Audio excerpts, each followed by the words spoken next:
वाहिगुरू जी का खालसा वाहिगुरू जी की फतेह। संगत जी हेमकुंड साहिब की यात्रा ते आए सी, जिथे सेवादारां वालों बहुत सेवा की जाती है। उत्थे मंदिर श्री लोकपाल लक्ष्मण जी का मंदिर है, जिदियां तस्वीरां आप जी नाल सांझियां करनियां। आ संगतां इस पुल तो लक्कड़ वाले पुल तो जांदियां, फिर एक छोटा पुल लोहे दा आ जांदा है। आ श्री हेमकुंड साहिब जी सचखंड का सरोवर है, जिथे संगतां इशनान पानी करदियां। और आ मंदिर है जी श्री लोकपाल लक्ष्मण जी का मंदिर। प्रभु श्री राम जी के भराता श्री लक्ष्मण जी का इत्थे मंदिर सुशोभित है, जिथे संगतां सचखंड श्री हेमकुंड साहिब के दर्शन करदियां। उत्थे लक्ष्मण जी का जो मंदिर है उत्थे भी नतमस्तक होंदियां ने।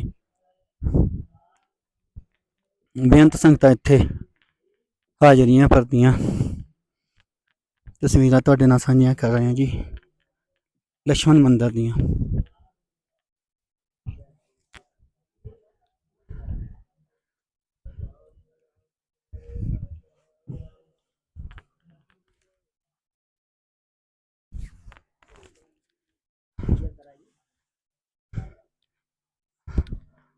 यहाँ के सेवादार हैं हमारे पास, पंडित जी, हम बात कराएंगे उनसे।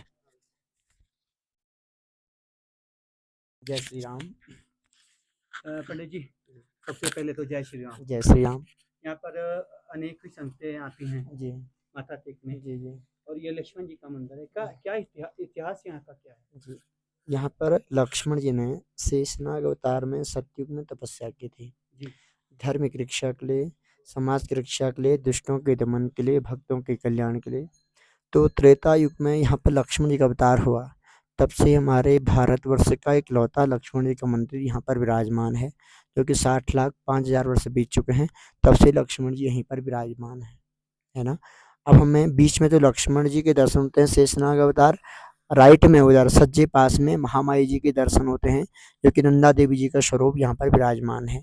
खब्बे पास में इधर लोकपाल, ये भगवान विष्णु नारायण के अवतार हैं, स्वयंभू प्रकट हैं, इसलिए मंदिर का नाम ही लोकपाल लक्ष्मण मंदिर कहा जाता है। साथ में लक्ष्मण के ठीक आगे हनुमान जी विराजमान हैं। तब से हैं जब लक्ष्मण जी को शक्ति लगी थी और हनुमान जी संजीवनी बूटी लेने के लिए द्रोणागिरी पर्वत पर आए थे, इसी रास्ते से आए। आगे सरोवर के जल में हनुमान जी के एक चरण के चिन्ह निशान भी दर्शन करने को प्राप्त होते हैं।